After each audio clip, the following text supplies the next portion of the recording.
Ini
Halo, tes. Suara saya terdengar nggak? Iya, dengar. Ada Kak, ada. Ada. Oke, oke. Nah, langsung saja ya. Halo teman-teman semua. Halo, Sehat? sehat. Alhamdulillah ya, kalau sehat. Semoga kita semua selalu dalam keadaan sehat dan tentunya dimudahkan dalam segala urusannya. Amin. Nah, untuk mempersingkat waktu, langsung saja ya dimulai acaranya. Assalamualaikum warahmatullahi wabarakatuh. Waalaikumsalam warahmatullahi wabarakatuh. Nah, sebelumnya saya ucapkan terima kasih untuk teman-teman yang sudah bersedia hadir dalam acara Developer Student Club Telkom University, yaitu Happiness with Implementing Architecture Component on Android. Dan saya ucapkan terima kasih pula kepada Kak Iswani selaku pemateri pada malam hari ini. Nah, jadi gini teman-teman, kan teman-teman udah tahu nih, jadi di sini kita mau mendengarkan materi mengenai apa gitu ya. Nah, kira-kira dari teman-teman udah tahu belum? Kak Isfani itu siapa sih? Udah ada yang tahu? Belum. Oh, belum ada. Nah, karena belum ada, jadi aku bakal ngenalin ya, Kak Isfani itu siapa sih gitu. Jadi Kak Isfani adalah lead dari Developer Student Clubs di STT Terpadu Nurul Fikri, dan dia juga seorang AEJ instruktur, dan dia juga bekerja sebagai senior software engineer khususnya di bagian Android di salah satu startup ternama di Indonesia. Gitu. Nah, karena udah tahu ya siapa itu Kak Isfani, gimana kalau kita langsung sapa aja nih Kak Isfani? Boleh ya? Ya, boleh. Halo Kak Isfani. Halo, assalamualaikum. Waalaikumsalam. Gimana Kak kabarnya Kak? Alhamdulillah baik. Alhamdulillah. Sekarang masih kerjanya berarti offline atau udah gimana? Iya, sekarang udah hampir setahun WFH di rumah. Oh, berarti belum offline ya? Belum ke kantor? Belum. Oh, gitu ya. Malah jadi enak ya Kak, bisa sana sini ya. Iya. Nah, mungkin itu aja ya. Nanti teman-teman kan barangkali ada pertanyaan mengenai materi yang akan disampaikan oleh Kak Isfani. Teman-teman bisa langsung klik link Slido yang akan di-share oleh panitia di chatbox. Nanti teman-teman di situ bisa tanya. Dan pertanyaan yang akan disampaikan ke Kak Isfani adalah pertanyaan dengan jumlah likes terbanyak gitu. Nah, nanti dari teman-teman mungkin ada yang malu untuk bertanya dan merasa pertanyaannya itu ada yang sama di Slido. Teman-teman bisa likes nih pertanyaannya supaya apa? Supaya pertanyaannya bisa disampaikan ke Kak Isfani dan Kak Isfani bisa langsung jawab. Kayak gitu. Paham ya? Oke Kak. Oke, Kak, paham. Nah, oke, siap. Nah, dari Kak Isfani udah siap untuk menyampaikan materi? Insya Allah siap. Dari teman-teman udah siap untuk mendengarkan sekaligus menyimak materinya? Ya, siap. Siap. Nah, karena udah saling siap ya, kita langsung mulai aja ya. Silakan Kak Iswani untuk menyampaikan materinya.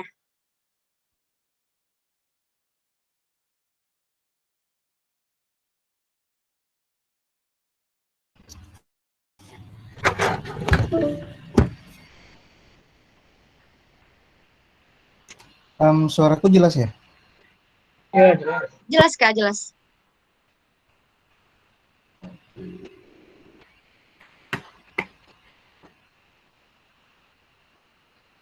Screen aku kelihatan?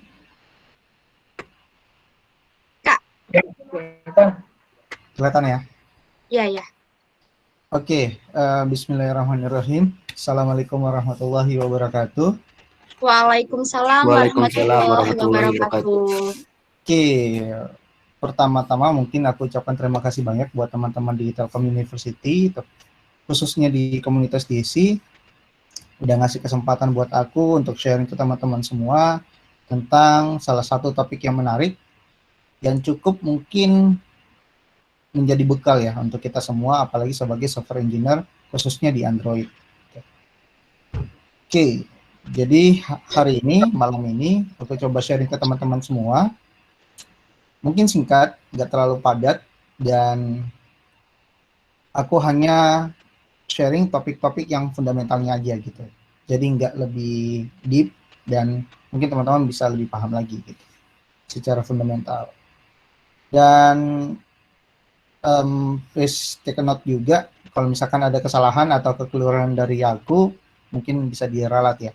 Aku juga masih belajar gitu. Jadi belum sepenuhnya paham tentang topik yang akan aku bawakan pada malam hari ini. Oke, aku udah diperkenalkan tadi, mungkin perkenalkan kembali. Namaku Muhammad Iswani Giat. Saat ini sebagai senior software engineer di salah satu tech company di Jakarta. Sebelumnya aku sebagai former lead di Google DSC, tepatnya di chapter STT Nurul Fikri, dan menjadi tech lead juga di Sanggar ID, dan aktif juga kontributor di IAJ Indonesia. Buat teman-teman mungkin punya pertanyaan setelah kelas ini, ataupun pengen ngasih feedback ataupun chit-chat bareng aku, mungkin bisa cari aku di ID aku yang di bawah itu, Isfa GHITH. Gitu. Oke, software architecture components. Mungkin teman-teman sebelum aku lanjut, ini aku tanya dulu deh. Menurut teman-teman yang udah familiar dengan Android, ini hal-hal ini termasuk arsitektur pattern atau bukan? Fragment, broadcast receiver, activity, atau content provider? Mungkin bisa chat di chat box. Aku bakal cek juga di chat box.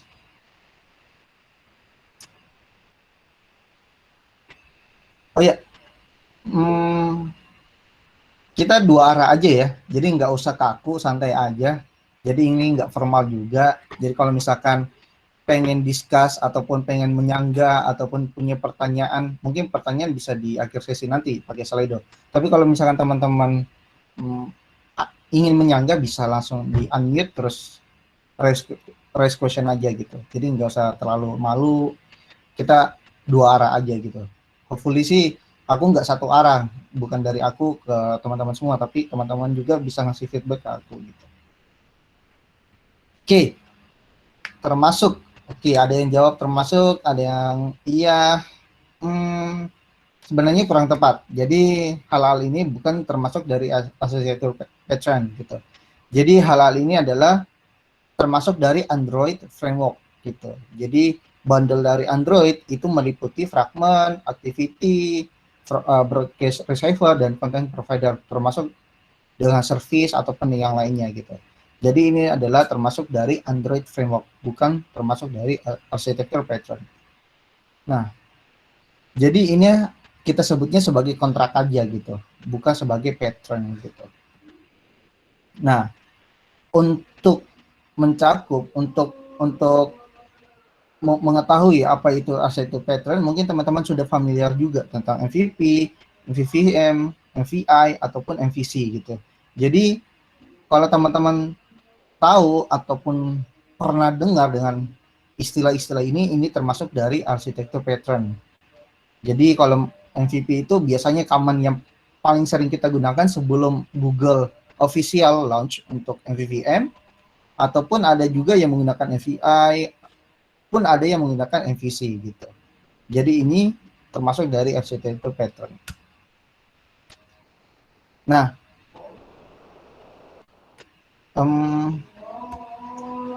kita pause dulu ya.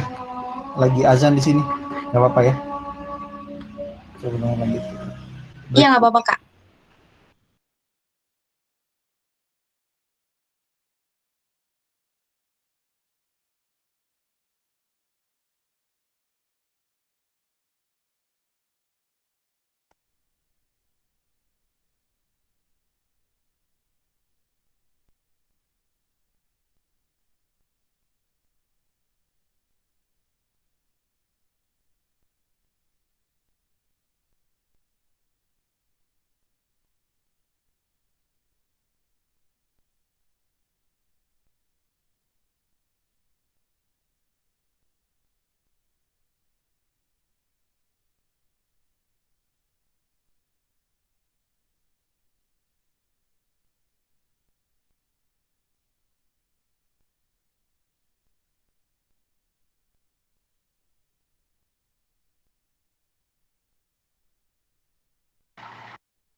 Oke, kita lanjut ya, teman-teman.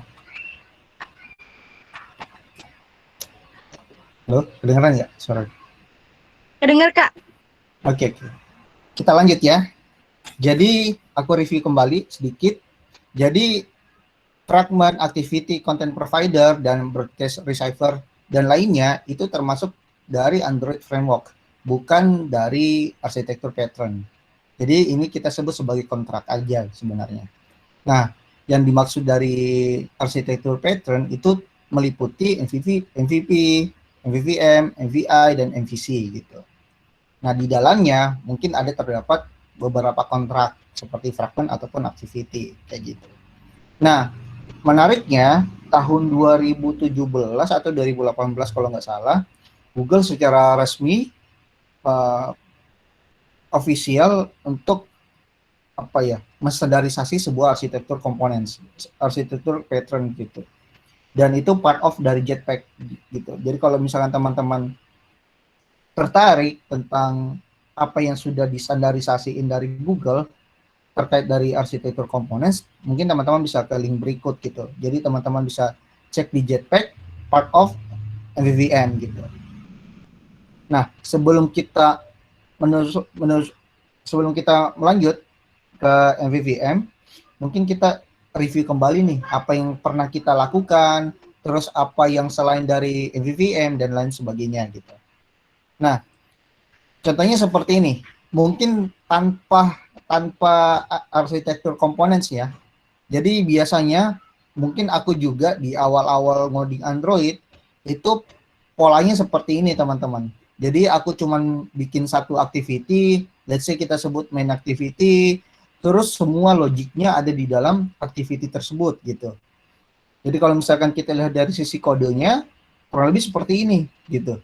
Jadi ada binding butter knife-nya, terus ada request API-nya, terus aku instance objeknya di activity juga, di fragment juga, terus aku cek server preference-nya di activity juga, dan itu semuanya, semua logic yang aku butuhkan di aplikasi aku lakukan di dalam activity gitu, di dalam fragment. Terus apa sih pros dan cons-nya kalau misalkan kita seperti ini gitu. Nah, prosnya, benefitnya untuk kita easy to learn. Jadi kita nggak perlu lagi mikirin separated of concern gitu. Jadi kita nggak usah mikirin tentang arsitektur components gitu. Jadi kalau misalkan seperti ini kode kita itu mudah dipelajari gitu. Dan kita cepat juga mendevelopnya, cepat mengembangkan aplikasi kita gitu. Tanpa perlu memikirkan logiknya dipisahkan, terus komponen lainnya harus dipisahkan dan lain sebagainya gitu.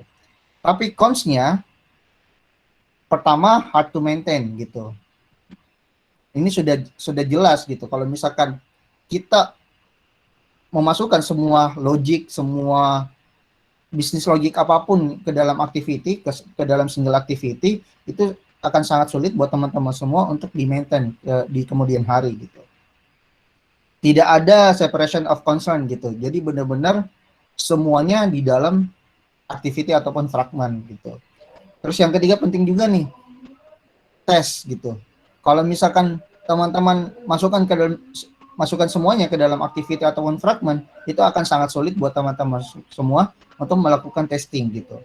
Misalkan teman-teman pengen ngecek cuman bisnis logiknya aja, itu nggak akan bisa karena sangat depends dengan view layer gitu di activity ataupun fragment. Jadi mau nggak mau teman-teman harus pisahkan bisnis logiknya dari view layer gitu. Dan terakhir sangat tidak readable gitu. Jadi kalau misalkan teman-teman let's say teman-teman udah bikin aplikasi dengan pola seperti demikian, seperti tadi, ketika teman-teman pengen nambahin fitur ataupun ada masalah, ada bug, itu akan sangat sulit teman-teman untuk menemukannya gitu, ataupun sangat sulit untuk mencari apa yang teman-teman inginkan untuk di-develop lagi gitu. Jadi ini adalah pros dan cons pada saat teman-teman mencoba membuat aplikasi dengan coding seperti ini gitu, dengan kode seperti ini. Nah, selain ini, mungkin teman-teman familiar juga udah ada nih ternyata setelah itu di komunitas ini bukan secara resmi ya, tapi di komunitas sangat hype pada waktu itu gitu. Ada MVP gitu. MVP itu model view presenter, ada modelnya, terus semua bisnis logic yang kita punya kita bisa masukkan, kita bisa pisahkan dari view layer ke dalam presenter, terus kita ada view-nya. View-nya itu seperti activity, fragment ataupun custom view lainnya gitu. Jadi kalau misalkan flow-nya seperti ini teman-teman. Jadi ketika teman-teman butuh interactions, butuh something logic, teman-teman request ke presenter. Nanti presenter akan request ke model, minta data yang akan diolah atau data yang sudah diolah dibalikan ke presenter. Presenter akan ngasih tahu ke view layer gitu bahwa ada data terbaru nih kayak gitu. Ini cukup menarik nih, cukup apa namanya, cukup sangat mudah dipelajari gitu. Bisa di maintain, terus bisnis logiknya juga udah terpisah dari view layer. Jadi teman-teman udah nggak seperti yang tadi gitu.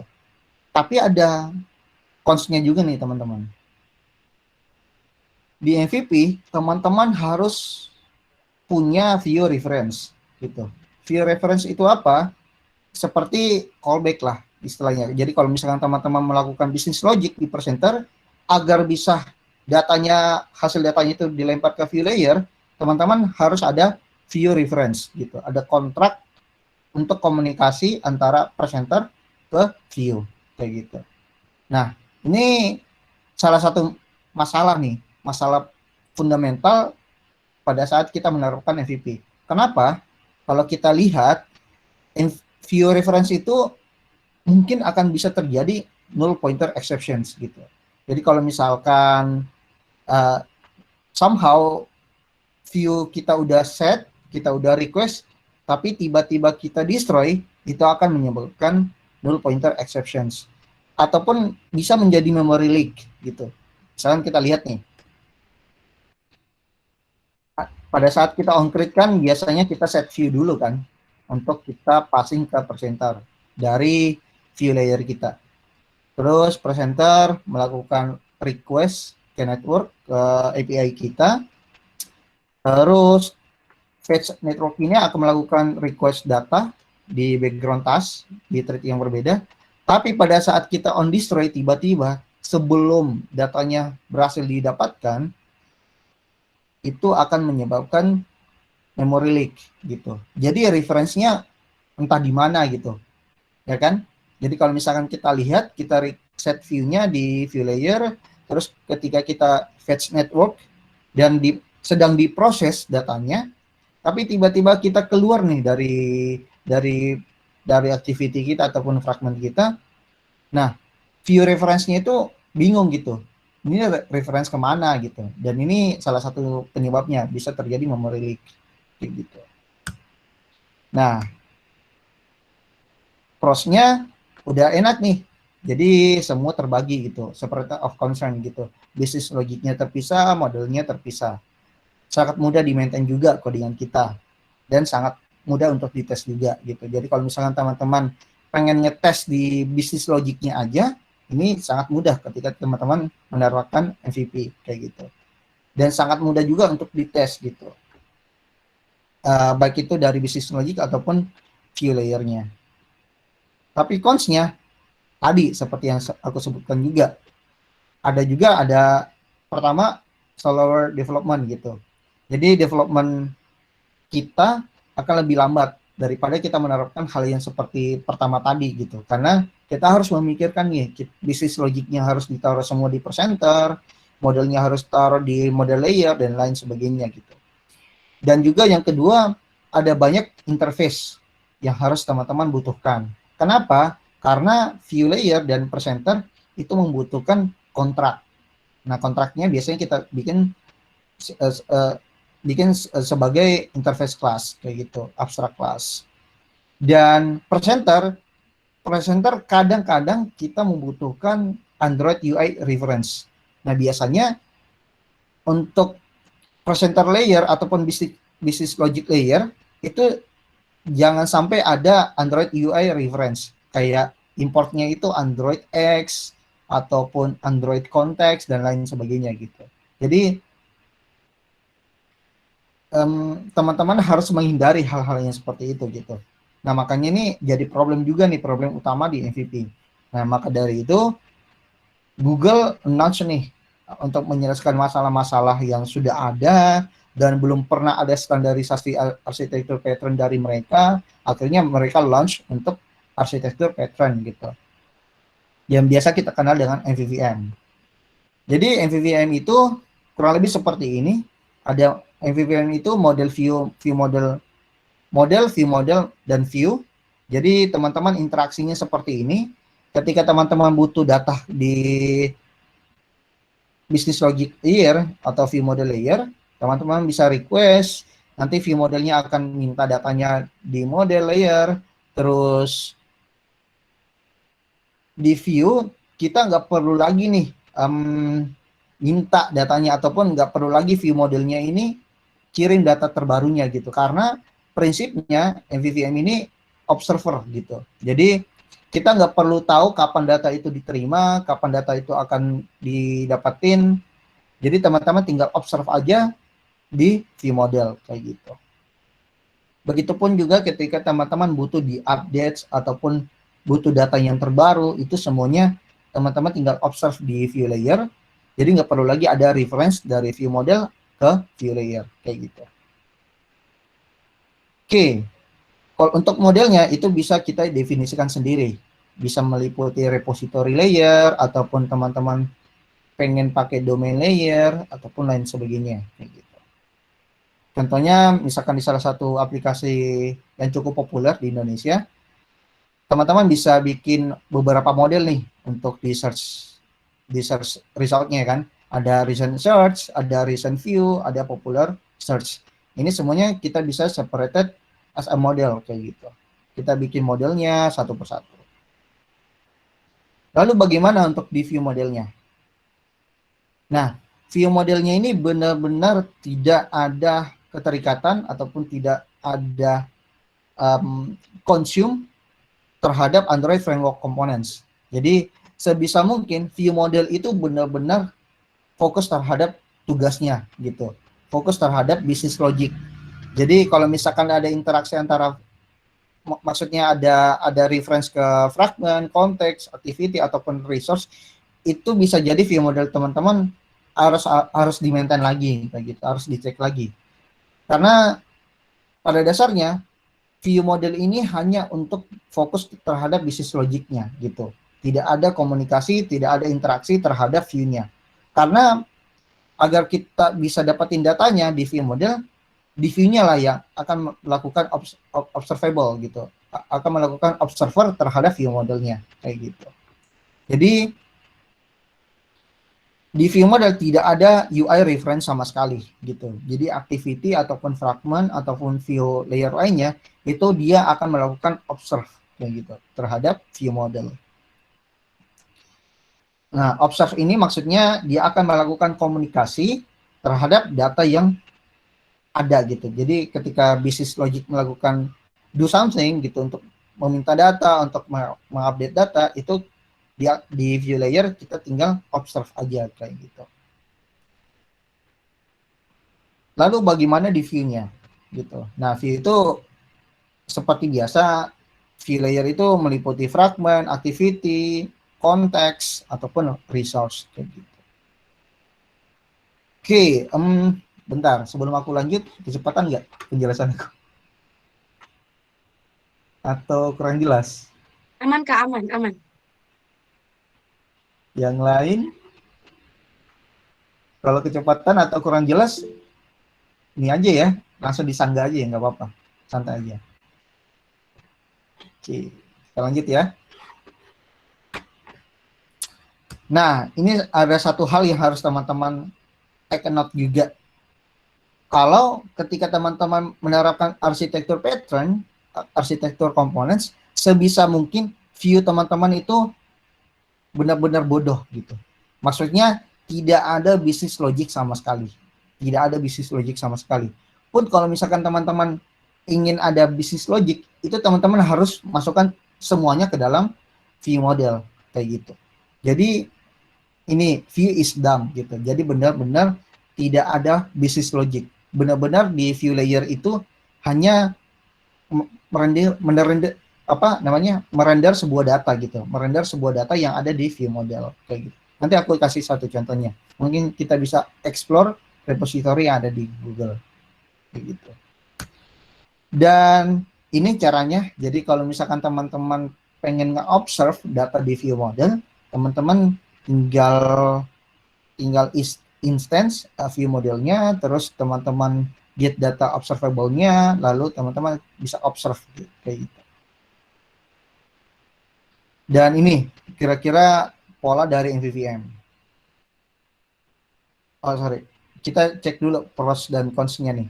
Jadi pros-nya kalau misalkan teman-teman menerapkan MVVM, pertama udah pasti dan sangat jelas semuanya di separated gitu, separated of concern gitu. Jadi bisnis logiknya terpisah, terus modelnya terpisah, view-nya terpisah kayak gitu. Terus yang kedua sama seperti MVP ya, sangat mudah di maintain, terus sangat mudah untuk melakukan testing kayak gitu. Dan terakhir MVVM karena sifatnya observable, observer, jadi tidak ada data holder sama sekali, benar-benar tidak ada UI reference di view model kayak gitu. Lalu cons-nya apa? Nah, cons-nya sudah pasti slower development karena kita harus fokus terhadap separated of concern. Kita benar-benar harus memisahkan antara view, business logic maupun data layer-nya kayak gitu. Dan ini ketika teman-teman membuat sebuah aplikasi, tapi aplikasi sederhana dan menerapkan arsitektur pattern, tepatnya di MVVM, itu sangat overkill sih. Jadi ketika teman-teman mendevelop simple feature, tapi menerapkan MVVM, itu sangat overkill. Jadi sebisa mungkin, kalau misalkan teman-teman case-nya sederhana, kayak gitu, sebisa mungkin pilih arsitektur komponen yang tidak kompleks gitu, kompleksitinya nggak tinggi kayak gitu. Nah, kita masuk ke topiknya ya, arsitektur components. Jadi untuk menggunakan view model itu teman-teman as simple as implementation dependencies-nya seperti ini. Terus teman-teman juga membutuhkan lifecycle aware untuk observables-nya. Teman-teman bisa implement live data seperti dependencies yang kedua. Terus untuk view modelnya, kira-kira flow-nya seperti ini teman-teman. Jadi pertama pada saat kita on-create, kita get data karena tidak ada referensi UI sama sekali. Jadi kita bisa langsung request data dari view model. Terus view model melakukan network data, request network data. Dia akan melakukan background task untuk request datanya ke network. Lalu pada saat on destroy, misalkan datanya sudah dapat nih, data A gitu kan, kita kembalikan ke view model get data. Terus misalkan pada saat kita on destroy, tapi data yang kita request tadi belum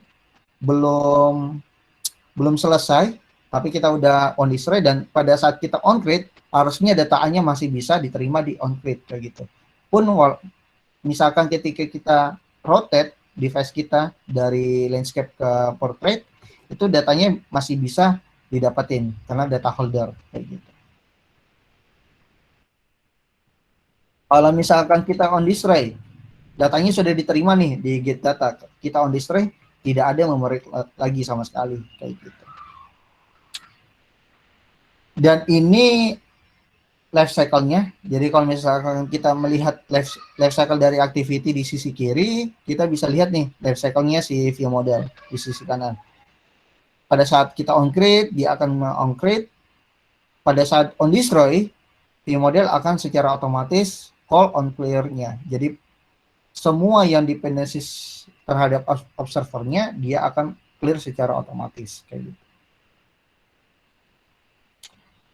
Terus kalau misalkan teman-teman pengen menggunakan view model, coroutines, teman-teman bisa pakai nih dependencies-nya Android X untuk view model KTX kayak gitu. Jadi teman-teman bisa menggunakan view model scope.launch Jadi teman-teman bisa execute bisnis modelnya, bisnis logiknya ke dalam scope launch-nya itu, gitu. Tanpa perlu memikirkan dispatchers-nya, tanpa memikirkan thread-nya akan seperti apa. Karena pada saat teman-teman menerapkan coroutine scope, ketika teman-teman on destroy ataupun clear si view layer-nya, view modelnya akan secara otomatis pun melakukan clear semua dispatchers yang aktif kayak gitu. Terus bagaimana caranya membuat view model? Teman-teman pertama bisa view yang cara pertama ataupun cara kedua. Nah, cara kedua nih sangat jarang juga ditemukan teman-teman, karena masih reference terhadap Android framework kayak gitu. Jadi kalau misalkan teman-teman lihat di parameternya masih membutuhkan applications, ini sangat tidak disarankan sih. Pun biasanya dan mostly kalau kita membuat view model itu bisa dengan cara pertama kayak gitu, menggunakan view model. Nah,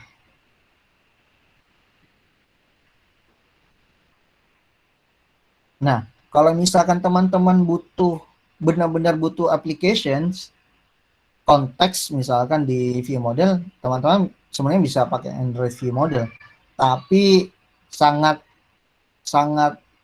apa istilahnya, sangat direkomendasikan, sangat bagus kalau misalkan teman-teman menggunakan view model aja kayak gitu. Jadi benar-benar kita separated antara bisnis logic kita dengan Android framework kayak gitu. Jadi kalau misalkan teman-teman butuh reference terhadap application, mungkin teman-teman bisa lakukan di view layer gitu. Jadi jangan dilakukan di view model. Jadi kalau misalkan case-nya seperti itu, teman-teman mungkin bisa bikin abstract layer juga kayak gitu. Jadi nanti di handle-nya tetap di view layer kayak gitu. Nah, untuk set handle, kalau misalkan teman-teman butuh untuk menyimpan sebuah state, teman-teman bisa pakai nih di parameternya gitu, save state handle kayak gini.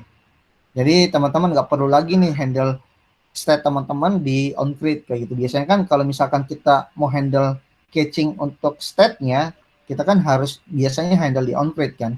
Nah, kalau misalkan teman-teman pengen dilakukan di arsitektur components di view model, tepatnya di business logic layer-nya, teman-teman bisa passing parameternya seperti ini kayak gitu.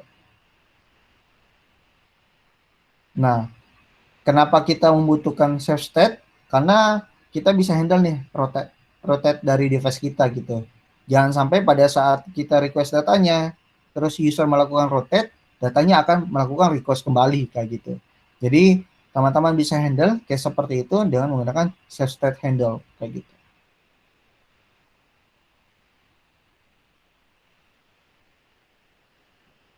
Oke. Nah, untuk menggunakan view model yang sudah dibuat, teman-teman bisa melakukan instance seperti ini, view model providers. Ini cara yang sederhana sih. Apa namanya? Cara yang dulu, yang primitif. Mungkin sekarang udah terbaru juga, teman-teman bisa pakai KTX-nya juga by view models. Ini belum aku update juga slide-nya. Jadi kurang lebih seperti ini sih teman-teman. Jadi teman-teman bisa get reference-nya menggunakan provider seperti ini. Terus kalau misalkan teman-teman ada parameter di view modelnya, teman-teman bisa menggunakan custom factory untuk view modelnya. Lalu kita get view model kita kayak gitu. Terus selanjutnya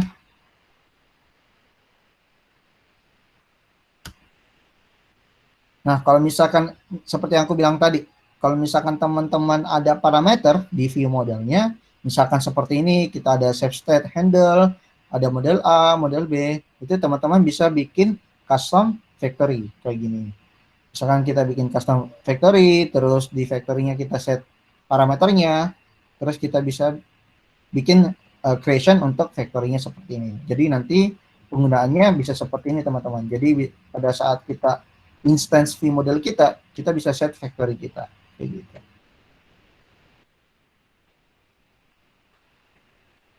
Kalau misalkan butuh save state tadi, teman-teman bisa pakai nih save state registry owner kayak gitu. Jadi bisa set save state-nya, terus teman-teman Yang sebelumnya pakai viewModel_provider.factory, teman-teman bisa pakai abstract state viewModel factory kayak gitu.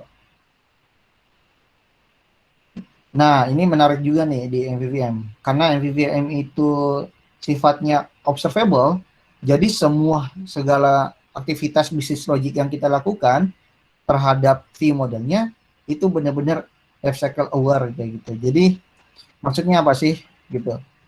Maksudnya apa? Jadi pada saat data kita melakukan request data gitu, kita bisa tahu nih kapan data itu terbaru, kapan data itu berubah, kapan data itu ada perubahan kayak gitu, ada perubahan. Jadi semua yang kita butuhkan itu kita bisa tahu gitu secara immediately gitu, secara reaktif. Nah, ada beberapa hal kalau misalkan teman-teman pengen menerapkan life cycle aware terhadap observable-nya. Pertama, teman-teman bisa menggunakan RX Java. Terus teman-teman bisa menggunakan dari life cycle aware dari Android-nya, bisa pakai live data di Jetpack, ataupun teman-teman bisa pakai Kotlin Flow kayak gitu. Jadi ini silakan dipilih di antara ketiga ini, sesuaikan dengan kebutuhan teman-teman. Kalau misalkan teman-teman butuh banyak operator, teman-teman bisa pakai RX Java. Tapi kalau misalkan teman-teman hanya simple case, bisa menggunakan live data juga. Sebenarnya live data ada operatornya juga, tapi nggak sebanyak dari RX Java. Tapi kalau misalkan teman-teman butuhnya yang live data, proses datanya itu di emit, teman-teman bisa menggunakan Kotlin Flow kayak gitu. Jadi kembali lagi ya buat teman-teman semua, kalau misalkan teman-teman butuh take decision, pilih berdasarkan kebutuhan kayak gitu. Live data is better. Kenapa? Karena live data itu pertama karena emang integrated juga, kita bisa langsung pakai dan officially dari Jetpack juga. Dan juga live data ini life cycle aware juga kayak gitu. Jadi kalau misalkan teman-teman pengen pakai live data, sesimpel ini teman-teman, bisa pakai observer terus get datanya seperti ini. Jadi cara observe-nya itu teman-teman bisa set view modelnya, terus live datanya apa, dan teman-teman langsung bisa observe gitu di on-grid-nya ataupun di on-grid view teman-teman kayak gitu. Terus kita udah berbicara nih, apa itu life cycle aware. Terus ada lagi nih, life cycle owner kayak gitu. Nah, life cycle owner itu life cycle yang di tempat di mana di observe kayak gitu. Misalkan teman-teman nge-observe sebuah live data, itu tempatnya di mana? Kan biasanya kita bisa setnya di activity, fragment dan lain sebagainya gitu. Nah, kalau misalkan life cycle owner itu siapa yang melakukan observe terhadap observable kita kayak gitu. Nah, kalau misalkan teman-teman lihat, teman-teman bisa lihat nih, kalau misalkan di activity kita bisa langsung observe. Nah, kalau misalkan fragment kita bisa menggunakan life cycle owner gitu. Jadi kita bisa set observe-nya dilakukan di mana begitu. Nah, ini hal-hal ini yang harus teman-teman perhatikan juga untuk menghindari terjadinya memory leak ataupun duplicate observable kayak gitu. Nah, ini yang disebut dari lifecycle owner seperti compare activity, fragment, custom fragment dan lain sebagainya kayak gitu. Jadi kalau misalkan teman-teman konteksnya itu adalah activity, teman-teman bisa menggunakan this sebagai lifecycle owner-nya. This yang di sini ya. Tapi beda cerita kalau misalkan teman-teman melakukan observe di fragment gitu. Seperti aku bilang tadi, kalau misalkan di fragment, teman-teman untuk ngeset lifecycle owner-nya, teman-teman bisa menggunakan view lifecycle owner gitu. Karena si fragment ini punya behavior, punya life cycle yang berbeda dari activity kan. Karena fragment ini jalan di atas container, which is activity, dia punya kompleks life cycle gitu. Jadi beda life cycle-nya dibandingkan dengan activity. Makanya Google provide spesial lifecycle owner untuk fragment. Jadi teman-teman ketika case-nya fragment, teman-teman bisa menggunakan view lifecycle owner seperti ini. Terus gimana kerjanya, cara kerja live data di view kita sebagai lifecycle aware. Jadi pertama seperti ini, ketika kita memiliki data di A, misalkan let's say live data di view model, kita melakukan observe di view layer, terus kita punya live data B di view model, terus kita lakukan observe lagi di B. Nah, live data itu tidak melakukan emit value terhadap lifecycle owner gitu. Jadi kita benar-benar melakukan mendapatkan sebuah data pada saat kita kondisinya itu on start ataupun on resume gitu. Jadi kalau misalkan tiba-tiba teman-teman on stop ataupun on destroy dan akan recreate lagi, atau contohnya seperti ini, activity ataupun aplikasi kita ke rotate gitu. Jadi kalau misalkan case-nya seperti itu, misalkan ada lifecycle C, kita observe nih di view, dia akan melakukan observe kalau misalkan activity teman-teman kembali on start ataupun on resume kayak gitu. Jadi benar-benar si view model ini benar-benar data holder gitu. Jadi nggak peduli bagaimana life cycle di si activity, kalau misalkan view modelnya belum ke destroy, belum ke clear, terus masih ada data yang harus dikirim terhadap observernya. Nah, nanti pada saat kembali lagi, pada saat on start ataupun on resume, datanya akan kembali didapatin kayak gitu. Nah, bagaimana caranya bikin live data? Ini harus di take note juga buat teman-teman semua. Jadi untuk live data sebisa mungkin yang sifatnya mutable itu dilakukan di dalam view modelnya sendiri kayak gitu. Jadi jangan sampai teman-teman mengexpose mutable live datanya keluar ataupun ke dalam view layer kayak gitu. Jadi teman-teman bisa pisahkan antara mutable live data dan immutable live data. Jadi immutable live data seperti your live data ini teman-teman bisa gunakan di view layer. Sedangkan untuk transaksional ataupun melakukan transaksi di business logiknya ataupun ngeset datanya, teman-teman bisa menggunakan immutable live data ini kayak gitu. Karena kita melakukan seperti ini untuk menghindari misalkan ketika view layernya itu melakukan set value terhadap data kita gitu. Jadi jangan ada hal yang seperti itu. Kita harus menghindari sebisa mungkin di view layer nggak boleh melakukan transaction data di view model kayak gitu. Jadi benar-benar si view layernya itu hanya melakukan observe aja kayak gitu. Untuk set value-nya itu dilakukan di dalam view modelnya begitu.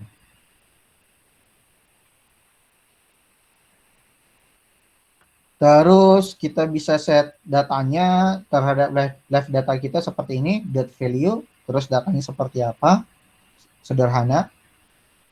Atau dengan menggunakan post value nih. Nah, bedanya apa nih teman-teman? Ada set value, ada post value. Nah, set value pada saat kita menggunakan set value di live data ke view layer kita, dia masih sama-sama di main thread kayak gitu. Jadi pada saat kita melakukan set value-nya itu akan dilakukan di main thread. Sedangkan post value dia akan dilakukan di background thread gitu. Jadi maksudnya kalau misalkan kita pakai set value nih, dot value yang pertama, ini dia akan melakukan set datanya itu di main thread. Sedangkan kalau post value itu dia akan melakukan di background thread kayak gitu. Tapi tetap data yang di set akan dilempar ke main thread kayak gitu. Begitupun juga dengan post value. Nah, menariknya juga di live data punya transformation gitu. Kita bisa melakukan transform terhadap data kita kayak gitu. Pertama ada map. Map biasa lah ya. Kalau misalkan teman-teman butuh di map datanya misalkan dari data A terus data B pengen di map ke data C ataupun data A di map ke data B, teman-teman bisa menggunakan operator ini .map kayak gitu. Jadi map ini one-on-one static transformation. Jadi kalau misalkan teman-teman punya view terus pengen pisahin nih antara data model dari view model dengan data model yang ada di data layer, itu teman-teman bisa map seperti ini kayak gitu.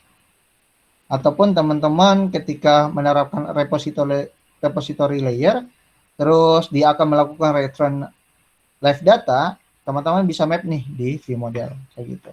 Bisa melakukan map lebih dari satu view model.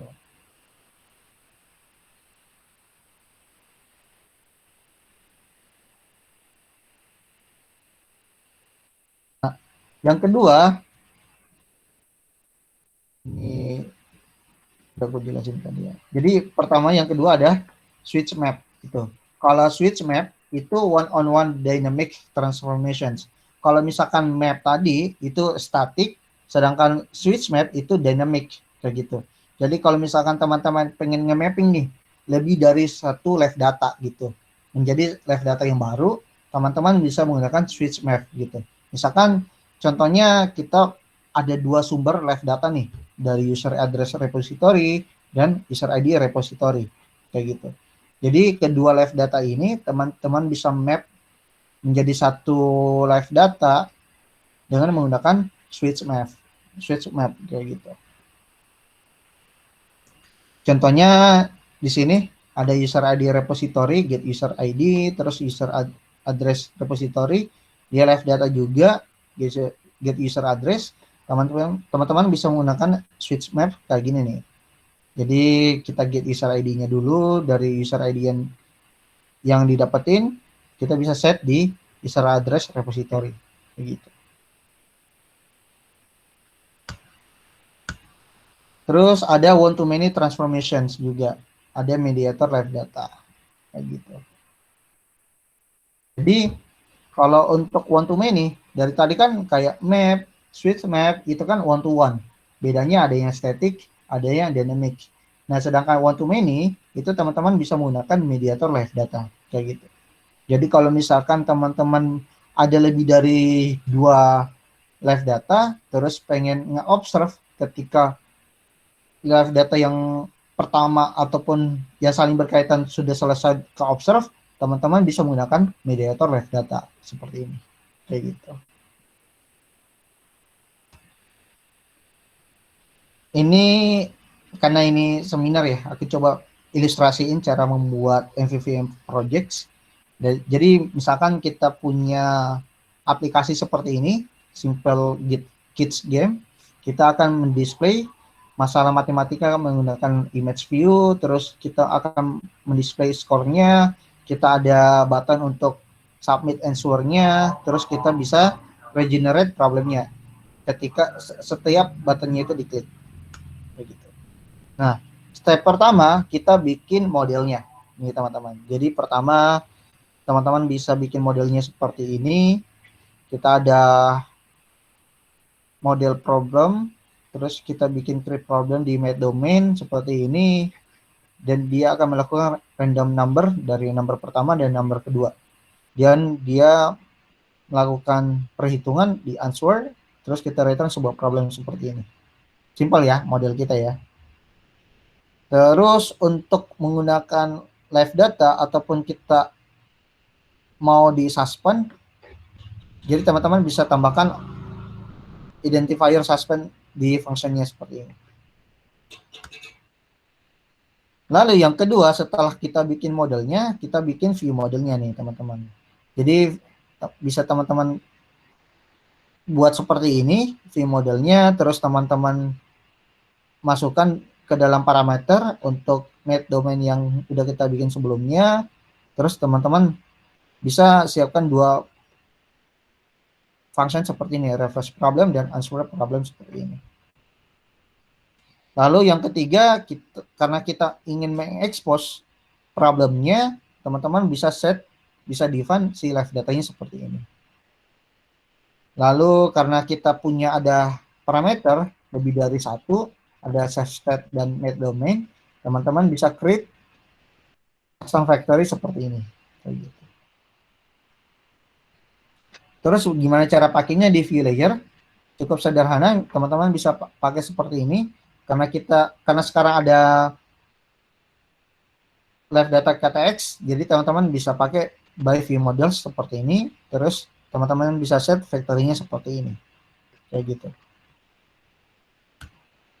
Terus yang keenam, teman-teman bisa nge-observe problem state-nya, problem live datanya seperti ini. Dan kita bisa menggunakan seperti ini, teman-teman. Jadi setiap buttonnya itu diklik, dia akan mengenerate sebuah problem baru, kayak gitu. Kita bisa save state-nya juga seperti ini. Dan ini konklusinya nih, teman-teman. Jadi benar-benar untuk view model teman-teman ataupun presenter, kalau misalkan teman-teman menerapkan MVP, sebisa mungkin jangan ada Android framework di dalamnya, kayak gitu. Jadi view model presenter itu benar-benar fokus terhadap bisnis logiknya, kayak gitu. Yang kedua, di UI layernya, di view layernya kayak activity, fragment dan lain sebagainya, benar-benar tidak ada logik sama sekali, kayak gitu. Jadi sebisa mungkin UI teman-teman itu make as a dumb gitu. Jadi benar-benar bodoh, kayak gitu. Tidak mengetahui apa yang terjadi di aplikasi teman-teman, kayak gitu. Terus yang ketiga, teman-teman bisa menghindari penggunaan view reference di view model ketika teman-teman menerapkan FVM. Terus yang keempat, jangan sampai UI layer seperti yang kita terapkan tadi, jangan sampai di UI layer itu dia bisa melakukan changing data ke dalam view model layer, kayak gitu. Jadi karena kita udah separated si live datanya seperti ini, ada yang immutable, ada yang mutable, sebisa mungkin di UI layer itu tidak bisa melakukan changes data, kayak gitu. Oke, jadi jangan expose mutable observable kita. Terus kalau misalkan teman-teman pengen nyimpan sebuah state, teman-teman bisa menggunakan save state handle seperti itu. Oke, kalau misalkan teman-teman menggunakan coroutines, teman-teman bisa menggunakan suspend function seperti yang kita coba tadi, seperti ini.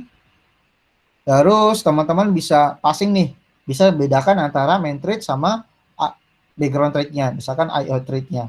Jadi teman-teman bisa menggunakan view model scope.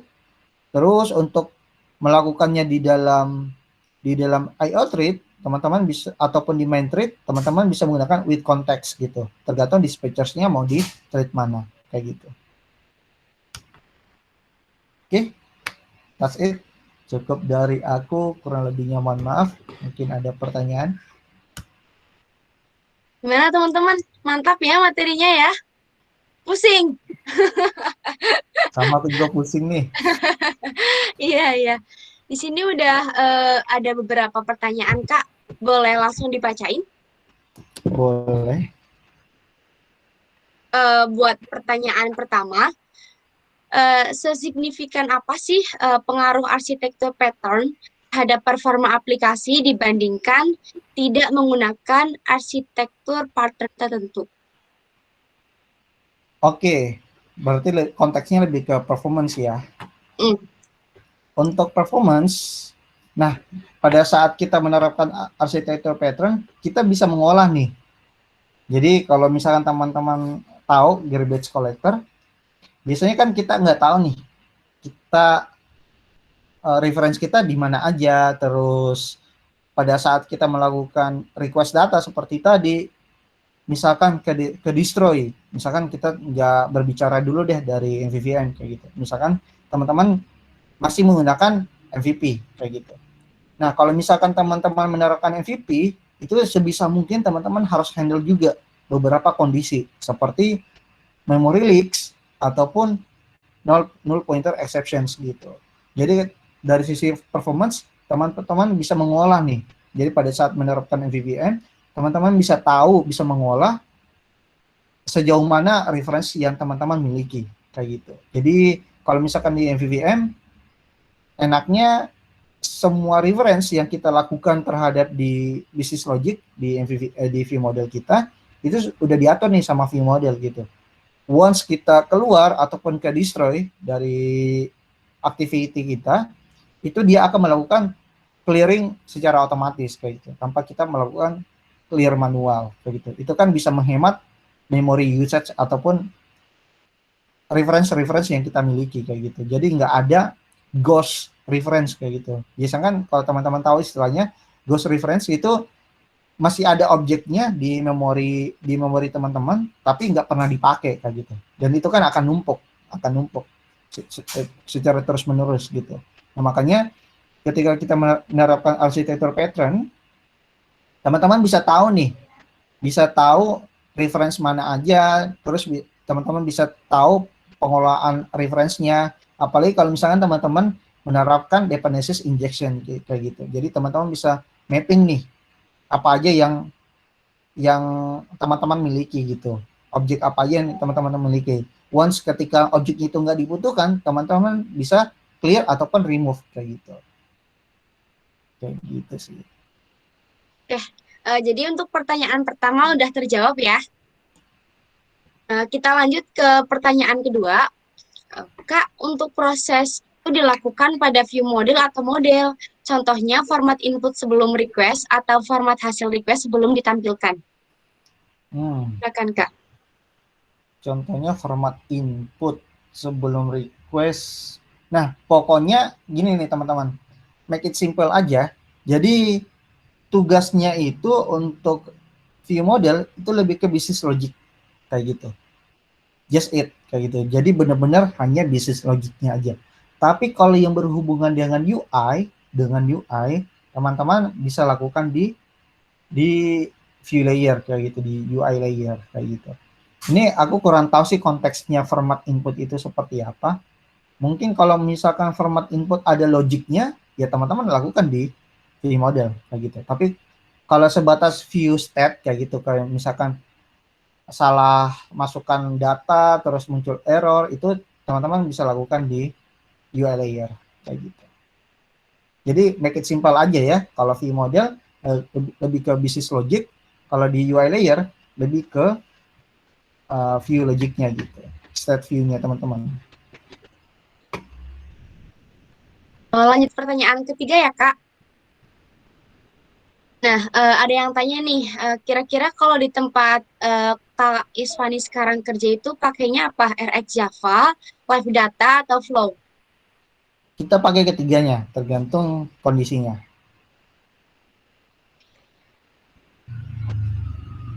Oke, lanjut ya. Oke. Apakah view model perlu di-destroy secara manual pada saat on destroy? Oke, ini menarik pertanyaannya. Jadi aku boleh share screen nggak? Boleh, silakan. Share screen ya.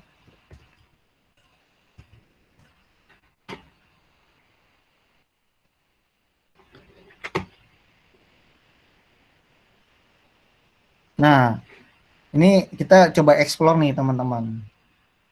Kita coba explore si repositorinya Google. Bentar, aku coba login dulu ya.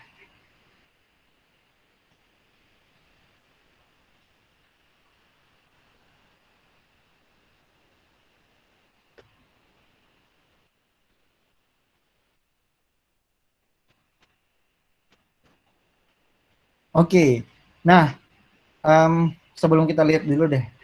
Nah, kalau misalkan teman-teman menggunakan model scope,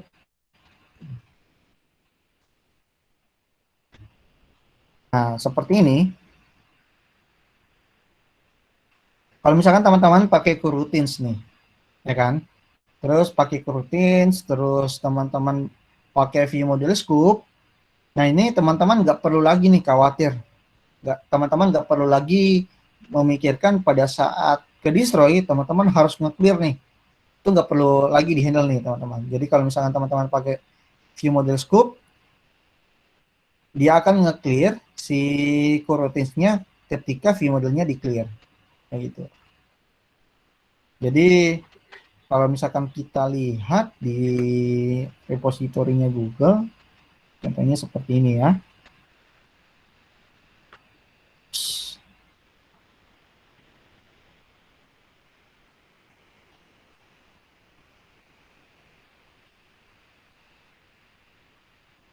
Contohnya misalkan schedule deh. Yang sering aku tengok nih di sini nih. Nah, sini nih teman-teman.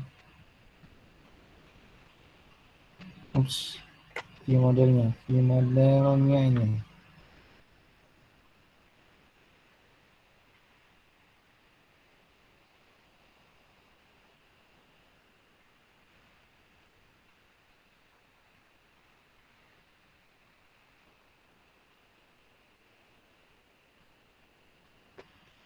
Oke, kayaknya dia pakai flow deh. Si ini. Kayaknya dia pakai flow deh. Coba kita lihat di data layernya ya.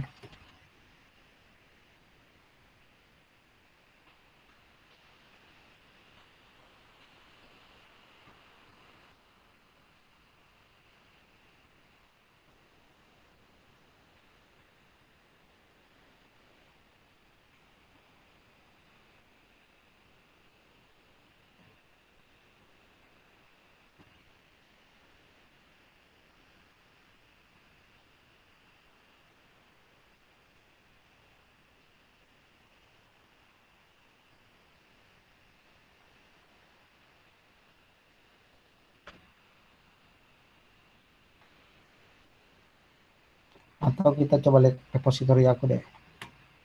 Ini agak sulit juga nih dilihatnya. Misalkan ini ya. Features, movie.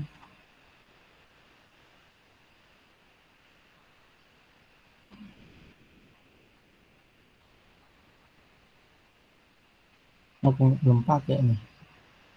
Tapi untuk case-nya seperti pertanyaan tadi, kalau misalkan teman-teman nggak mau ribet nih, kalau misalkan si coroutines-nya pengen di cancel ketika view modelnya di clear, itu teman-teman bisa pakai view model scope nih teman-teman gitu.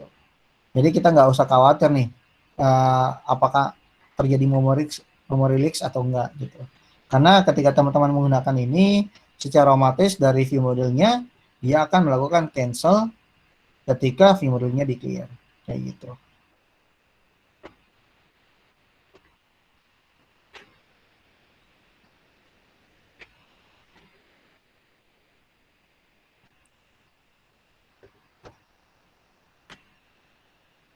Jadi lanjut ya Kak. Boleh. Boleh. Nah, untuk pertanyaan selanjutnya, untuk arsitektur MVVM, apakah boleh menerapkan UI logic sederhana di dalam activity fragment, misalnya show loading indikator saat nge-fetch data? Nah, kalau konteksnya show loading indicator itu kan secara UI kan, state UI. Nah, itu nggak masalah di handle-nya di UI layer kayak gitu. Yang aku maksud kita bedakan antara logiknya itu antara UI state ataupun view state dengan business logic kayak gitu. Kalau business logicnya itu meliputi seperti request data ke network, terus nge-mapping data, terus kita melakukan modifikasi data, itu semuanya berkaitan dengan business logic kan. Nah, itu sebisa mungkin dilakukan di presenter layer gitu, kayak view model ataupun presenter gitu. Tapi kalau misalkan state UI kayak show loading indicator itu bisa dilakukan di UI layer kayak gitu. Oke, untuk pertanyaan selanjutnya, apa sih fungsi dan tugasnya repository, remote data source, dan local data source? Oke, ini lebih ke ini ya, design principles ya. Kalau misalkan repository, remote data dan local data kurang lebih hampir sama sih sebenarnya kayak gitu. Jadi tergantung dari konteks kita mau mau mau seperti apa gitu. Jadi sebenarnya tidak ada standar khusus gitu, tergantung dari kebutuhan kita. Biasanya repositori juga kalau aku secara pribadi itu bisa aku gunakan untuk melakukan fetching data ke network dan fetching data di local storage kayak gitu. Nah, dari situ dari kedua repositori itu aku bisa olah keduanya di domain layer kayak gitu, misalkan use case kayak gitu. Jadi kalau misalkan teman-teman butuh data untuk support offline nih, ya kan, teman-teman ada caching datanya kayak gitu. Jadi kalau misalkan koneksi internetnya mati tapi tetap bisa menampilkan sebuah data, kalau aku caranya bikin dua repository terpisah, misalkan untuk remote repository dan local repository, nanti aku kombinasikan, nanti aku logic pembagian tugasnya itu dilakukan di domain layer kayak gitu. Nah, dari domain layer baru dikirim ke presenter layer kayak presenter ataupun view model kayak gitu. Tugasnya sama sih, kurang lebih sama-sama untuk mengambil data sih sebenarnya. Kayak gitu.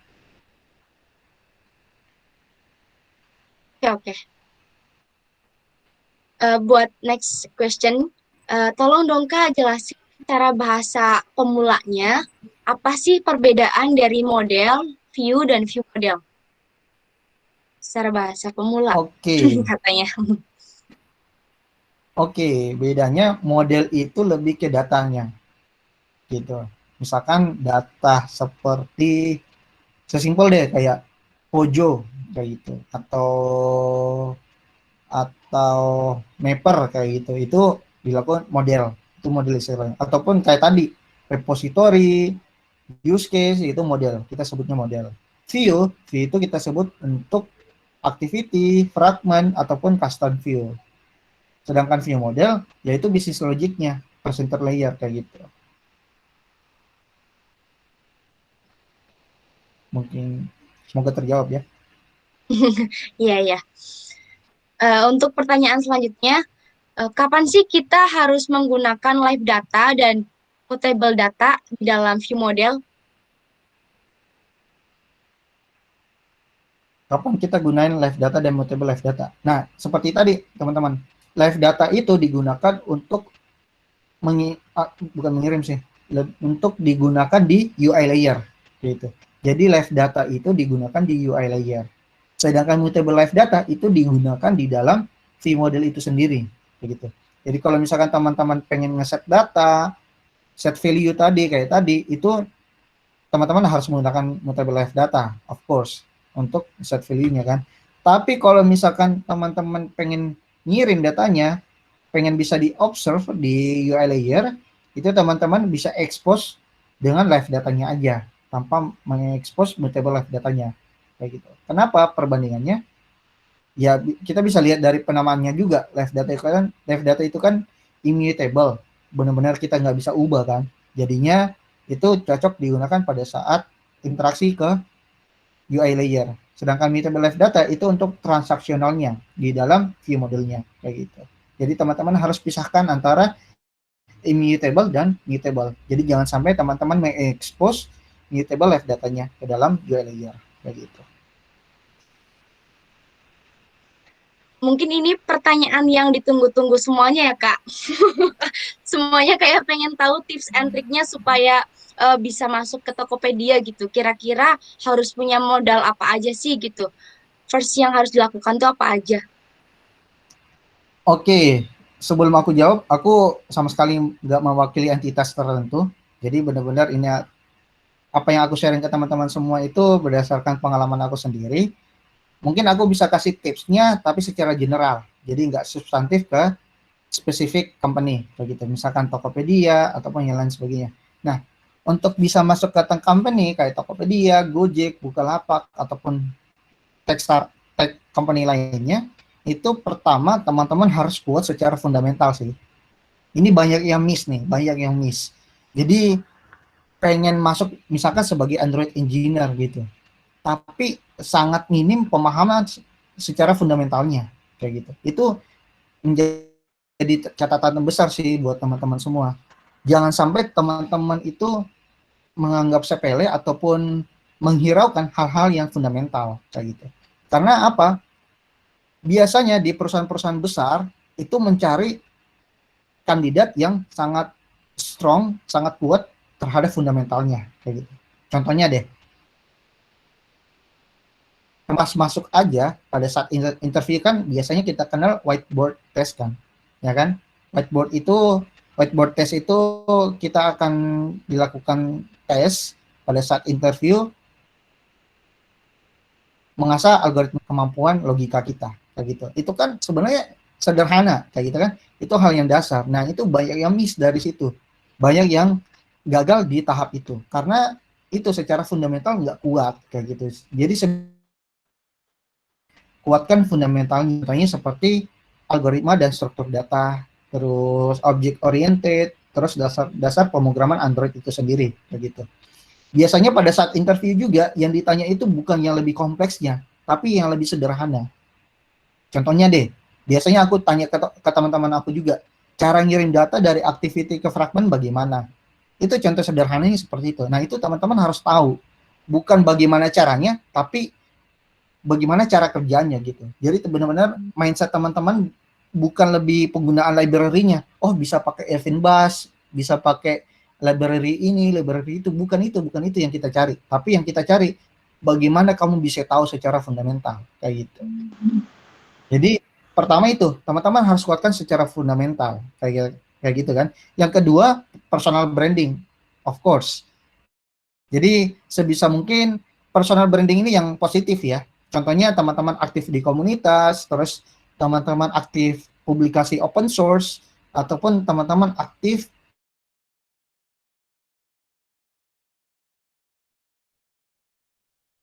track record teman-teman, itu membentuk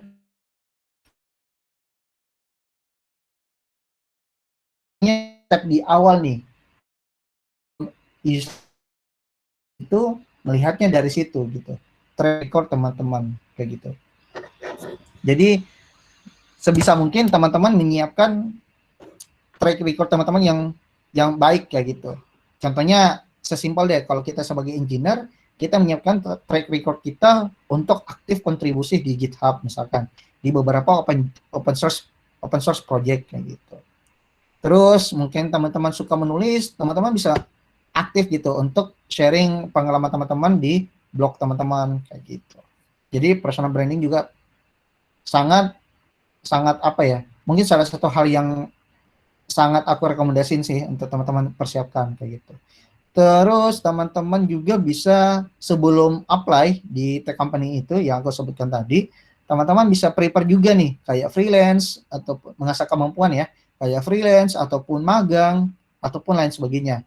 Dan biasanya ini aku kasih key-nya juga, teman-teman bisa mulai dari magang dulu gitu. Biasanya kalau dari magang ke full time itu jauh lebih enak, jauh lebih cepat daripada kita benar-benar orang luar pengen apply sebagai full time. Karena kalau misalkan teman-teman biasanya untuk mahasiswa enaknya sih magang dulu kayak gitu. Contohnya aku di tempat aku kerja, aku magang gitu. Sebelumnya awalnya aku magang. Aku dikasih magang 3 bulan. Cuman karena aku pengen full time, aku cuman magang sebulan dan tiba-tiba dari manajer aku, kamu full time aja deh gitu. Jadi aku langsung full time tanpa tes kayak gitu. Biasanya ada case seperti itu gitu sih. Jadi poinnya itu teman-teman harus siapkan secara fundamental, harus strong secara fundamental gitu.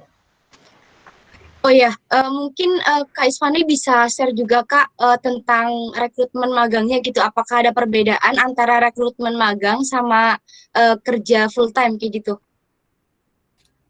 Aku kurang tahu juga sih untuk recruitment itu kan tugas dari direktorat yang lain ya. Cuman secara garis besar mungkin teman-teman bisa persiapkan dari CV teman-teman sih kalau misalkan magang ya. Teman-teman mungkin jadi nilai plus itu kalau misalkan mahasiswa yang aktif gitu. Jadi teman-teman yang aktif organisasi di kampusnya, teman-teman aktif kayak tadi yang aku bilang, kalau kita engineer, kita aktif aja gitu di forum, di komunitas, itu kan menjadi track record juga. ataupun teman-teman mahasiswa yang masih kuliah juga, teman-teman bisa siapkan nih ikut lomba di mana aja, itu kan jadi pengalaman juga buat teman-teman semua. Cuman saran aku sebelum apply di tech company yang besar kayak Gojek, Bukalapak, Tokopedia, mungkin teman-teman mulai dulu nih dari semester awal, semester misalkan tingkat 2 misalkan apply dulu di startup yang biasa kayak gitu kan, yang medium kayak gitu. Ini tips juga sih buat teman-teman semua. Jadi sebisa mungkin waktu luang teman-teman itu dimanfaatkan sebaik mungkin kayak gitu. Contohnya kan kita ada jatah libur panjang di semester 2 kan? Benar gak? Ya, Ada jatah libur lah. Nah, itu bisa digunakan untuk magang. Contohnya misalkan teman-teman masih semester 2, teman-teman cari aja dulu startup ataupun perusahaan yang nggak begitu besar kayak gitu untuk mengasah kemampuan teman-teman. Nah, naik ke semester 4 cari yang lebih gedenya lagi gitu. Mungkin lebih di atasnya lagi. Nah, pada saat semester 6 karena kebetulan ada SKS-nya juga, nah teman-teman bisa apply deh kayak tech company yang besar kayak Tokopedia, Bukalapak atau bahkan sekelas Gojek, Google ataupun Facebook kayak gitu. Jadi teman-teman bisa bertahap gitu dari semester awal naik satu tingkat sampai dengan teman-teman semester akhir teman-teman bisa apply dan siap gitu, well prepared untuk apply di perusahaan yang besar, lebih besar kayak gitu. termasuk buat kayak portofolio juga ya, Kak? Itu Betul, penting. portfolio penting itu juga karena ya seperti yang aku bilang tadi, kalau kita ada freelance terus kita misalkan join di beberapa organisasi gitu kan, terus misalkan kita sebagai engineer-nya di sana, kita kontribusi untuk membuat aplikasinya, itu jadi nilai plus juga buat teman-teman. Jadi ada portfolio gitu. Jadi teman-teman bisa mempertanggungjawabkan portfolio teman-teman pada saat interview nanti gitu. Jadi kalau misalkan ditanya tentang teknologi yang digunakan, teman-teman bisa lebih mudah menjawabnya daripada kita belum punya pengalaman ataupun belum punya portfolio sama sekali kayak gitu. Itu penting juga komunikasi teman-teman. Jadi sebisa mungkin pada saat interview teman-teman harus belajar komunikasi yang baik juga gitu. Jadi teman-teman harus menyampaikan dengan baik, dengan sopan, karena beberapa hal juga sempat aku interview beberapa orang yang fresh graduate, kadang tidak menaruhkan sopan santun kayak gitu dan semacam. Dan itu hal yang harus teman-teman sadari juga kayak gitu. Jadi sebisa mungkin teman-teman belajar berkomunikasi dengan baik dan benar kayak gitu. Oke, ya. Untuk pertanyaan selanjutnya, ada nggak sih rekomendasi referensi link tutorial MVVM CRUD? Oke, link tutorial. Ya, Sebenarnya banyak sih di Google. Coba aku share screen lagi ya. ya. Aku tidak ada spesifik tutorial sih. Coba ya bentar. MVM Root Android. Ini ada banyak sih teman-teman. Jadi kalau misalnya teman-teman cari di keyword ini, teman-teman bisa dapat banyak sih referensi kayak gitu. Mungkin dengan jumlah klipsi yang banyak di Medium itu juga bisa jadi referensi yang cukup cukup bagus gitu buat teman-teman semua kayak gitu. Ataupun bisa ke repository aku juga sih. Aku sempat sering beberapa banyak projects, mungkin teman-teman bisa jadi referensi juga. Kayak Jetpack Movie itu bisa jadi referensi juga. Ini Jetpack Movie ini lengkap juga dengan unit testingnya. Jadi kalau misalkan teman-teman pengen cek bagaimana testing untuk bisnis logiknya, teman-teman bisa cek di sini sih. Misalkan ini view modelnya ya. Ini lengkap nih, ada testingnya juga kayak gitu. Linknya aku taruh di chat ya.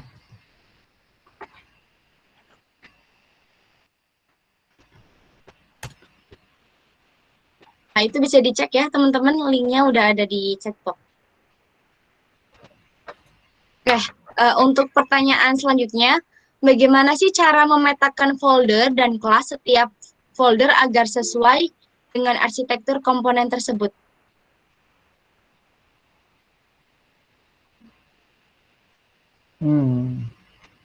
Bisa cek repository aku sih yang tadi. Itu udah pemetaannya udah cukup enak dilihat ya. Jadi itu pemetaan itu tergantung dari kita sih sebenarnya kayak gitu. Misalkan aku pisahnya seperti UI layer. UI layer kan mencakup view model, terus adapter, view holder itu semuanya aku taruhnya di package UI. Terus ada package modelnya itu aku biasanya sebut sebagai data kayak gitu. Nah, di dalam data itu ada repository, ada mapper, ada state itu aku taruhnya di data. Sedangkan untuk domain layer aku bikin sejajar terhadap UI dan data gitu. Misalkan namanya domain meliputi use case yang kita miliki kayak gitu. Mungkin aku coba share screen lagi deh. Boleh, boleh. Oke, wait ya. Aku kayak gini aja deh biar tervisualisasikan.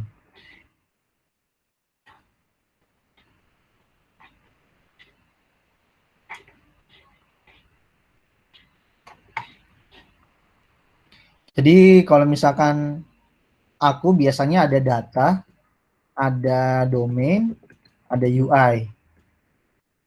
Nah, di dalam UI biasanya aku bikin untuk activity-nya, terus fragmennya, ya kan? Biasanya fragmen juga itu kan part of activity, jadi aku masukkan ke dalam activity apa, ataupun nama features-nya, misalkan login, ya kan? Di dalam login ada login activity, misalkan setnya login activity. Ini, kan login, ada login activity, terus di dalamnya ada fragment, terus aku bikin misalkan login fragment kayak gini, ya kan? Terus selain login ada package untuk view model misalkan, ya kan? Terus ada login view model misalkan seperti ini. Atau bisa juga view modelnya taruh di login seperti ini. Itu bisa juga kayak gitu. Atau seperti ini bisa juga. Di domain juga ada misalkan use case-nya, misalkan login use case gitu. Nah, di data biasanya ada repository. Di dalam repository ada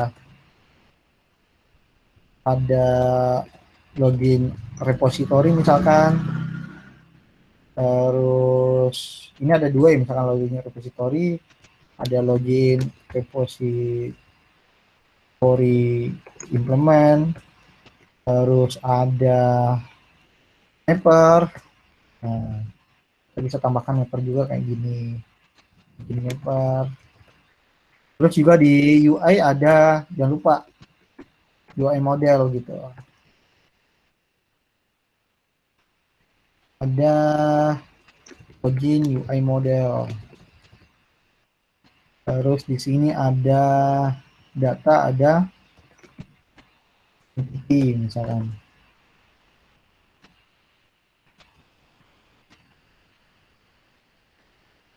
Nah, login, kan?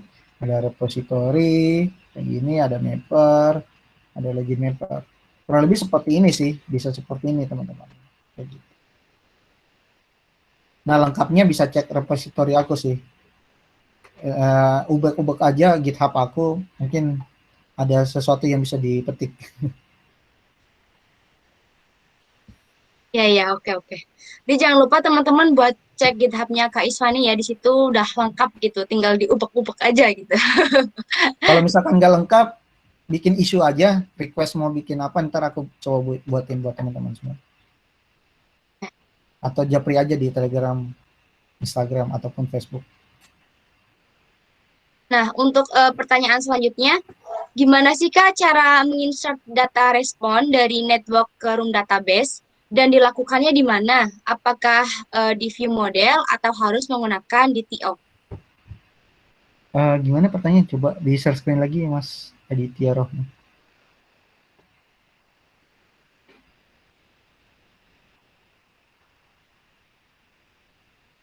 Pertanyaan yang mana ya, Mbak? Eh, naik coba, tolong. Nah, itu yang paling atas. Cara menginsert data respons dari network ke room database dilakukan di mana dan apakah view model ataupun harus menggunakan itu. Oke, untuk seperti yang aku bilang tadi sih, jadi aku udah sempat bahas juga kalau misalkan teman-teman pengen handle offline mode ataupun ada caching di data teman-teman pada saat request data di network, lalu pengen nge-insert ke room database, itu teman-teman bisa bikin repository yang berbeda sih. Jadi ada repository request ke network, ada repository untuk nge-handle di local storage-nya. Nah, bagaimana cara merangkainya? Teman-teman bisa bikin data manager baru gitu, ada layer baru, ataupun teman-teman bisa memanfaatkan domain layer kayak gitu. Jadi di dalam use case, teman-teman bisa handle nih state-nya kayak gitu. Jadi kalau misalkan ada koneksi internet, kita bisa request data ke network, tapi kalau misalkan nggak ada koneksi internet, kita bisa fetch data dari local storage gitu, misalkan di room database. Nah, nanti benar-benar review modelnya itu nggak ada state kayak gitu juga sih, itu udah dilakukan di data layer lah istilahnya. Jadi view modelnya benar-benar udah ready, data yang mau ditampilkan, lalu nanti UI layer akan observe data yang sudah diolah kayak gitu. Kebayang ya kayak gitu ya. Oke, mungkin ini ada 2 pertanyaan terakhir ya, Kak. Boleh. Nah, jika kita menggunakan Android View Model untuk mendapatkan reference ke konteks itu best practice nggak sih, Kak? Atau ada yang best practice, yang lebih best practice gitu? Nah, kita lihat lagi nih kondisi kita. Apakah kita benar-benar butuh konteks reference atau enggak kayak gitu. Tapi kalau misalkan nggak butuh sama sekali atau bisa kita handle di UI layer, sebisa mungkin teman-teman pakai view model aja kayak gitu. Aku juga bahkan nggak pernah pakai Android view model kayak gitu. Jadi yang berhubungan dengan Android framework itu benar-benar aku handle-nya di UI layer gitu. Jadi benar-benar view model itu tok untuk business logic tok gitu. Jadi nggak ada reference ke konteks sama sekali kayak gitu. Jadi semuanya misalkan yang berhubungan dengan layouting, view state itu semuanya di UI layer kayak gitu. Sedangkan view model kita benar-benar pisahkan antara Android framework dengan business logic kayak gitu. Jadi view model itu benar-benar business logic semuanya, entah itu request data, handle mapper, terus handle state itu semuanya kita bisa setnya di view model. Nah, nanti tergantung dari UI layernya mau seperti apa datanya kayak gitu. Jadi lihat kondisinya ya, lihat konteksnya teman-teman ya, lihat kondisi konteksnya teman-teman ya. Kalau misalkan nggak butuh-butuh banget, sebaiknya nggak usah reference konteks sih ke view model kayak gitu. Karena itu sifatnya apa ya? Ada reference lagi UI reference ke view model gitu. Dan itu kan kita harus hindari. Karena bisa jadi ketika view reference itu masih dipakai ataupun belum dibutuhkan terus kita udah destroy, itu bisa terjadi memory leak sih kayak gitu. Karena konteks itu kalau teman-teman tahu reference konteks itu cost-nya gede banget gitu. Karena kan itu merepresentasikan Android ya. Jadi merepresentasikan activity saat ini teman-teman kayak gitu. Itu cost-nya gede banget. Itu teman-teman harus perhatikan juga terhadap cost-nya kayak gitu. Oke ya. Ini pertanyaan terakhir ya, Kak. Bisa nggak sih konsep MVVM ini diterapin untuk app yang rumit gitu, tapi tidak butuh API? Misalkan aplikasi tabung-menabung. Bisa banget. Jadi MVVM itu nggak terbatas ketika teman-teman bikin aplikasi, tapi ada request API. Itu nggak sama sekali. Tujuan MVVM itu sebenarnya bukan ketika case-nya itu ada request data ke API. Tapi MVVM itu kembali lagi. Tujuannya untuk memudahkan teman-teman memaintain codingan teman-teman. Kayak gitu. Jadi benar-benar bisnis logiknya dipisah, modelnya dipisah, view-nya dipisah. Kayak gitu. Jadi sebatas itu sebenarnya arsitektur components. Jadi nggak selalu nggak mesti ada request API kayak gitu. Kalau misalkan hanya transaksi data local storage nggak masalah juga. teman-teman menerapkan MVVM. Mungkin dari data layernya yang harus teman-teman sesuaikan terhadap kondisi teman-teman, terhadap kebutuhan teman-teman kayak gitu. Jadi kembali lagi ya teman-teman, MVVM itu bukan apa ya?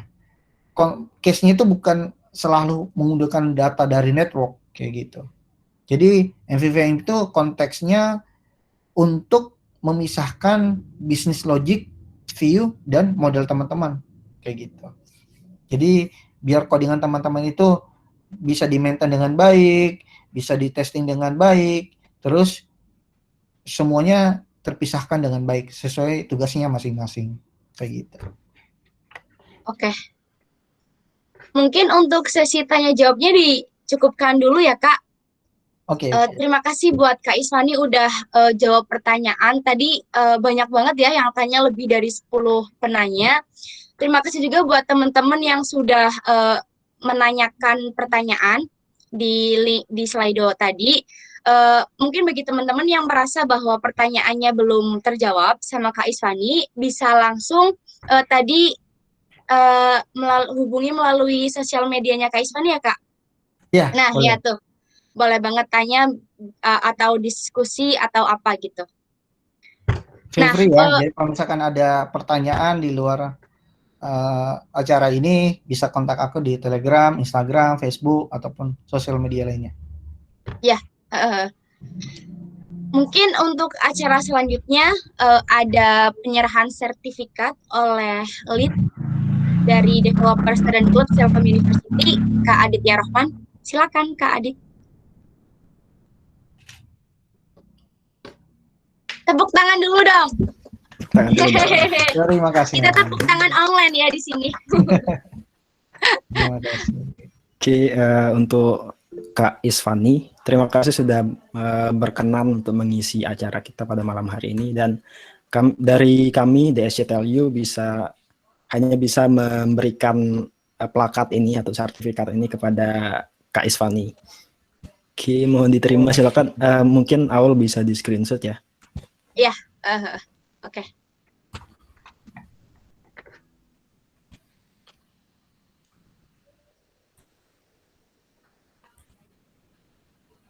Nah, karena acara kita udah selesai ya, udah pemateri udah, tadi sesi tanya jawab juga udah, sekarang penyerahan sertifikat juga udah.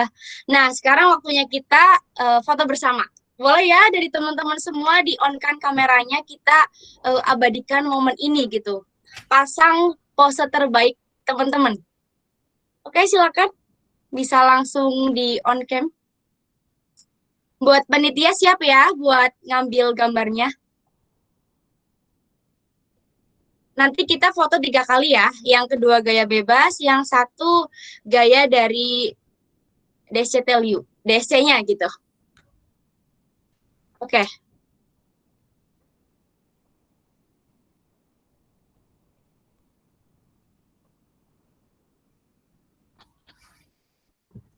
Oh ya, jangan lupa juga isi link feedback-nya ya. Udah di-share di chatbox itu. Sambil nunggu semuanya on cam, teman-teman bisa sambil ngisi link feedback. Ya, minta tolong ya diisi feedbacknya biar kita nanti bisa ngasih teman-teman event yang lebih menarik gitu ke depannya. Iya, betul.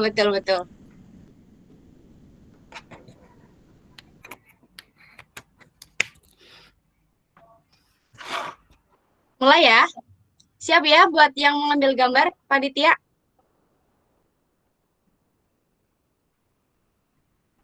Oke, mulai ya. 1, 2, 3. Oke, gaya kedua. 1, 2, 3. Nah, untuk gaya ketiga, teman-teman bisa kayak gini ya. Ini logo dari DC. Oke, semuanya bisa kayak gini. Nah, meskipun online tetap nggak kalah eksis ya sama yang offline. Oke, mulai ya. 1, 2, 3. Oke, makasih teman-teman semua yang udah hadir. Terima kasih Kak Isfani yang sudah menjadi pemateri. Sampai jumpa di acara selanjutnya. Wassalamualaikum warahmatullahi wabarakatuh. Waalaikumsalam warahmatullahi wabarakatuh. Terima kasih, Kak. Bye-bye teman-teman. Terima kasih Kak. Terima kasih. Iya. Terima kasih banyak. Terima kasih Kak.